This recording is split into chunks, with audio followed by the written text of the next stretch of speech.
আমি রব না দিয়ে বন্ধু বিনে প্রাণ বাঁচে না।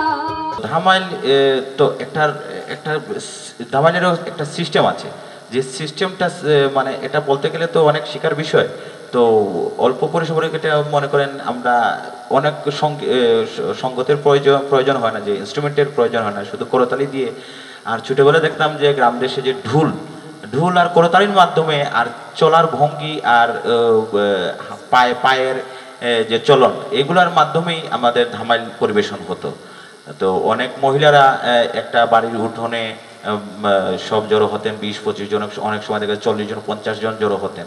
তো এখানে 2টা তালি দিয়ে শুরু হতে হতে 3 তালি 5 তালি 7 তালি পর্যন্ত চলে যেত। ওয়ালটন ফ্রিজ কিনে অনেকের মতো আপনিও হয়ে যেতে পারেন মিলেনিয়াল। সেরা পণ্যের সেরা অফার। সুরগুলো এগুলো যদি আমরা বিশ্লেষণ করি, দেখা যায় যে উনি একটা কষ্টের ব্যথার একটা মহাসাগর, এবং এই ব্যথার এই যে নির্যাস উনি উনার কাব্যের ভিতরে, উনার রচনার ভিতরে এত নিখুঁতভাবে উনি দিয়ে গেছেন।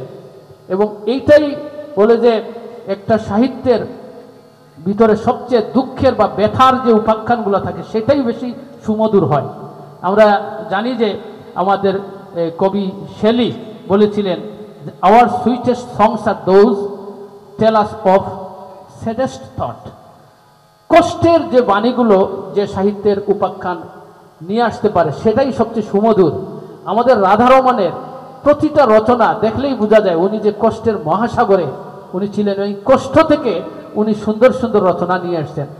রাধারমণের এই বিচ্ছেদকে উনার মতো করে এত সুন্দরভাবে আর কেউ, আমি দেখি নাই আর কেউ এত সুন্দরভাবে উপস্থাপন করেছেন সাহিত্যে, লোকসাহিত্যে।